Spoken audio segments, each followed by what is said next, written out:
Well, I think the losses were a function of three things: Trump, abortion, and this cult of conspiracy, which a lot of Republicans bought into.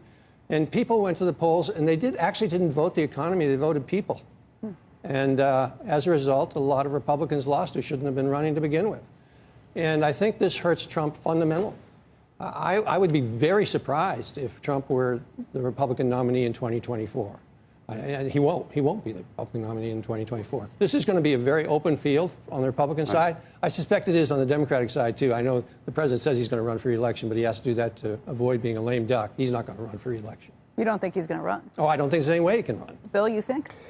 He said he hasn't decided. Yeah, but he has told people time. privately that he is. Well, I believe he wants to run, but I think that there is an opportunity here with what's happened over the last 24 hours for him to take the next 2 years and see whether or not he can actually do something with the Republican leadership and Democrats to get a few things done. The immediate is there a Democrat you think that could emerge?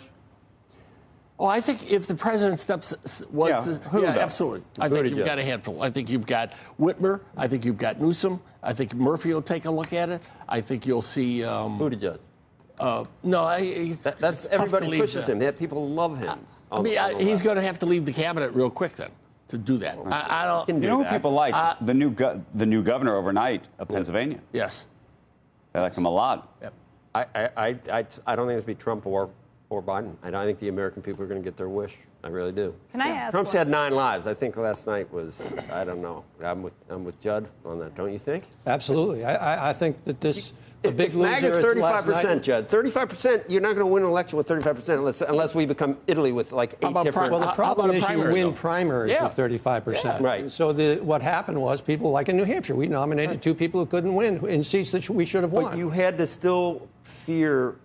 McConnell feared Donald. Everybody feared retribution. Not anymore. Now that he's defanged at this. And we've gone beyond. I think we're going to go. Yeah, we're going to go beyond Trump fairly quickly, as a party. There's so many people who want to be president in our party, and there's some quality people out there that are talking about it and obviously thinking about it. Front page of the Post, as you mentioned earlier.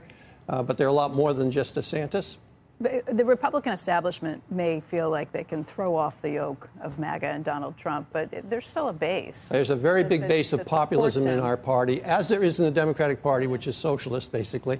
But as a very practical matter, our base is a problem for us in nominating people who can win in the general election.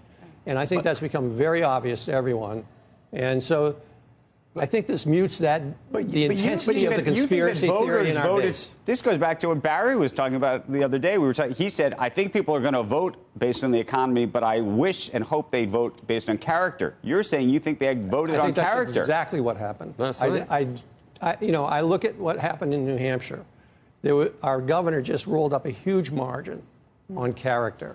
And then 2 seats that we should have picked up, and the polls said they were dead even, by the way.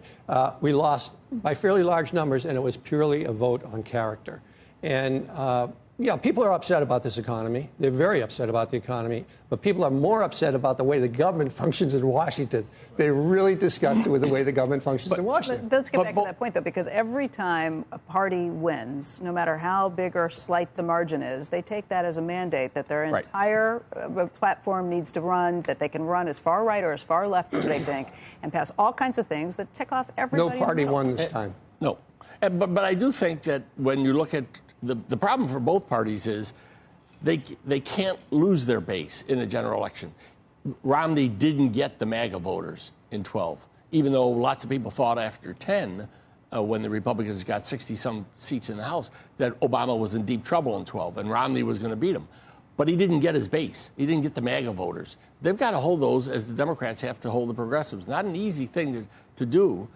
After you go through a primary, if you're going to try to be a moderate and go through a primary as a Democrat and then take certain stands and then get back to the left or is the problem the primary system, or is the problem that, this country is very divided and you can't win? There's 2 problems. Number one is gerrymandering, where we produce 65% of the districts are one-party districts, so the furthest right or the furthest left candidate is going to win that district, and they cannot, by they cannot compromise. If they cross the aisle, they get challenged. The second problem is the shouting on social media. Social media is undermining thoughtful dialogue, any dialogue that's substantive in our country. I think social media is the single biggest threat to our democratic system right now. You had somebody on earlier this week who said that, Zell, Sam Zell. Sam Zell, yeah. And I thought he was just right on.